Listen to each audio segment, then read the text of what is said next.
நீ என்னவாக வேண்டுமென்று நினைக்கிறாயோ அதுவாகவே ஆகிவிடுவாய். இதை நான் சொல்லலைங்க, சொல்றது விவேகானந்தர்.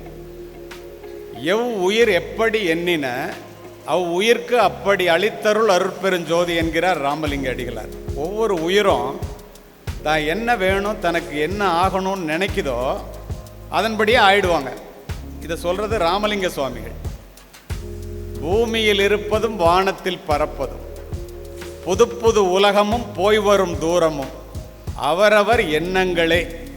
புரிகிற மாதிரி சொல்றது கண்ணதாசன்.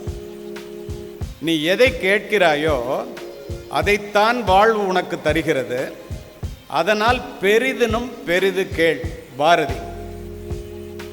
நம்ம பெருசா கேட்கறதுல, பெருசா எண்ணுவதில், பெருசாக சிந்திப்பதில் நமக்கு என்ன சிரமம்?